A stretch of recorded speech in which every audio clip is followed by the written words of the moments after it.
TMT સળિયા કે જે મૂળ જે સ્ત્રોત છે ત્યાંથી લાવતા હોય છે ને કોઈ બિલ્ડરને એના ઓર્ડર મુજબ આપવાના હોય છે.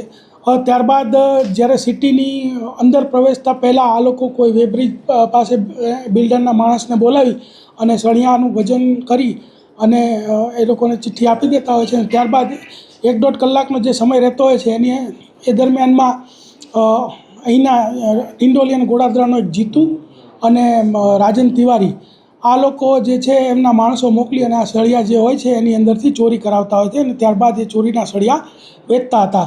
તો આવી એક લાઈવ ચોરી ચાલતી હતી. એ દરમિયાન એસઓજીની ટીમ ત્યાં પહોંચી ગઈ અને એસઓજીની ટીમને ત્યાંથી ટોટલ 32,95,000ના સળિયા કે જેનું વજન છે 59,910 કિલોગ્રામ, એક 4 વ્હીલ ગાડી 5 લાખ, એક ટ્રક 33 લાખ, એમ કરીને ટોટલ 71,52,000નો મુદ્દામાલ જપ્ત કરેલ છે.